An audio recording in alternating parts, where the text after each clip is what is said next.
조직 변화의 과정과 유형에 대해서 살펴보도록 하겠습니다. 조직 변화는 환경의 변화를 인지하는 데서부터 시작되죠.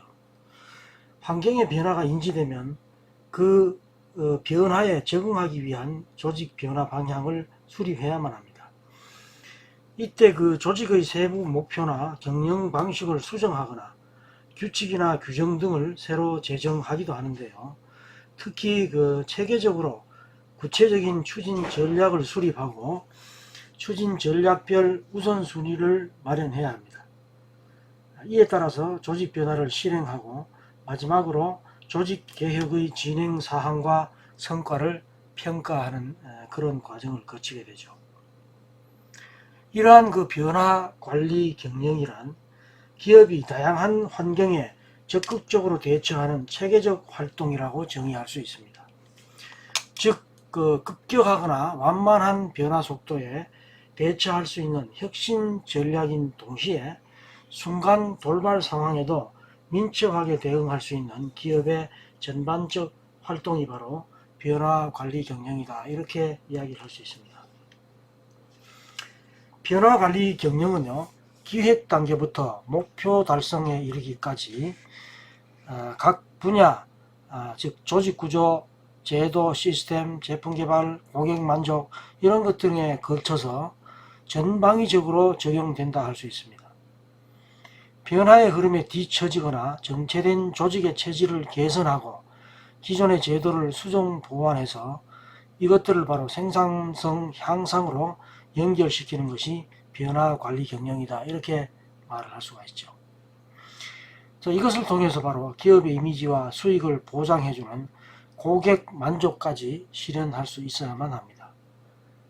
변화 국면을 정면 돌파하기 위해서는요, 무엇보다 조직 구성원들이 어떻게 결집되고 능력을 발휘하느냐 하는 것에 달려있다 해도 과언이 아니라고 할 수 있습니다. 최고 경영자부터 간부나 팀장급 그리고 평사원까지 하나의 꼭지점을 향해서 강한 구심력을 발휘해야만 하는 것이죠.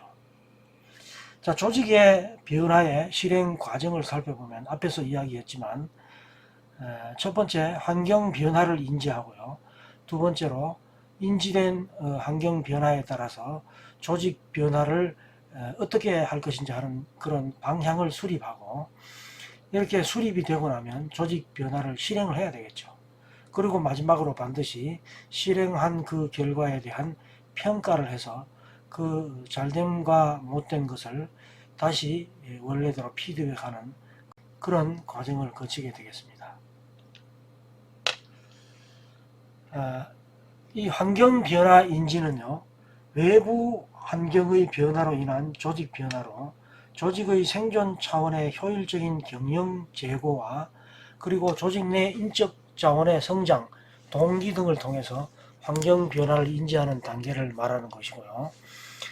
다음 조직 변화 방향 수립은 구조적인 것과 과정적인 것으로 나눠 볼 수 있는데 이렇게 조직 구조를 변경한다든지 그리고 사업 구조를 변경한다든지 경영 정책을 변화한다든지 이런 것들이 바로 구조적인 것이 될 것이고 혁신적 과정을 변경한다든지 교육이나 연수 그리고 조직 이동 의사소통을 증진한다든지 이런 것들이 바로 과정적인 것이 되겠습니다. 세 번째, 방향이 수립되고 나면 조직 변화를 실행해야 된다고 그랬죠. 조직을 한 번에 변화시키거나 특정 개인 또는 집단과 같이 하위적 체계를 우선으로 변화할 것인지를 결정해서 바로 실행하는 단계가 바로 조직 변화 실행 단계다. 이렇게 말할 수 있습니다. 이 조직 변화가 실행되고 나면 이제 마지막으로 그 결과에 대한 평가를 해야 되는데요. 조직의 변화를 통해서 구성원과 고객의 반응 그리고 제품과 서비스의 변화 또한 관리 제도의 변화를 적극 검토해서 수정 반영하기 위한 단계가 바로 변화 결과 평가 단계다. 이렇게 말할 수 있습니다. 조직에는 변화에 적극적인 사람이 있는가 하면 수동적인 그리고 방관자적 입장에서 변화 자체를 회방하거나 거부하는 부류 등이 다양하게 포진되어 있기 때문에 리더는 조직의 목표에 역행하려고 하는 조직원들을 하나의 테두리 안으로 끌어모아야 하는 그런 의무가 있다고 할 수 있습니다. 또한 한 조직이 변화에 성공적으로 대처하는가의 열쇠는요, 결국 개개인들이 쥐고 있기 때문에 조직 내의 조직원들의 동기부여를 활발하게 유도할 수 있는 그런 다양한 제도들이 마련될 필요가 있다. 이렇게 볼 수가 있습니다. 155쪽에 두 번째로 조직 변화의 유형에 대해서 살펴보도록 하겠습니다.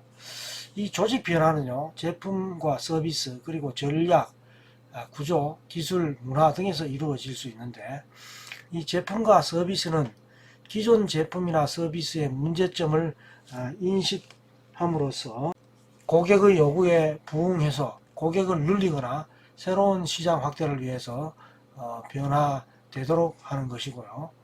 두 번째, 전략과 구조는 조직 목표 달성 및 효율성 제고를 위해서 조직의 구조나 경영 방식 그리고 각종 시스템을 개선하는 것을 말합니다. 조직 변화 유형으로 세 번째, 기술은 새로운 기술을 도입한다거나 신기술을 발명하고 또는 생산성 향상을 위해서 이루어지는 그런 변화의 유형이라 이렇게 볼 수가 있고, 마지막으로 구성원들의 사고방식이나 가치체계를 변화한다든지, 그리고 조직 목적과 일치시키기 위해서 문화를 유도하기도 하는 조직 변화의 유형으로 문화를 들 수가 있겠습니다. 세 번째, 조직 변화의 성공 요인에 대해서 살펴보도록 하겠습니다. 조직은 그 위험을 염려하면서도 끊임없는 변화를 추구하게 되죠. 그 이유는 바로 변화하지 않는 것이 더 위험하다는 것을 알고 있기 때문입니다. 성공적 변화를 위해서 올바른 전략을 계획하고 실행할 그 필요가 있는데요. 성공적 변화를 위해서 필요한 첫 번째가 바로 새로운 아이디어로 변화의 출발점을 경쟁 기업과 고객이 깜짝 놀랄 만한 것을 창출해야 한다는 것입니다. 우리는 흔히 아이디어 선점에서 뒤지는 경우 조직이 패배하는 그런 사례를 많이 보고 있죠. 두 번째로 성공적 변화를 위해서 필요한 것이 바로 변화의 필요성을 구성원 모두가 인식하도록 해야 된다는 것입니다. 구성원들의 동의와 행동을 유도해서 변화의 필요성을 설득하고요. 그리고 그러한 변화의 필요성이 조직 전반에 스며들 수 있도록 관리자의 역할이 중요하다는 것입니다. 세 번째, 성공적 변화를 위해서 필요한 것이 즉각적인 실행력입니다. 자, 이렇게 하기 위해서는요, 경영자의 강한 의지나 조직 변화의 분위기 조성, 그리고 조직 제도의 개선, 계층 간 소통 원활, 커뮤니케이션의 수행, 인센티브 등 동기를 부여할 수 있는 이런 조직 변화의 실행을 위한 기반이 조성되는 것이 선행되어야 한다는 것입니다.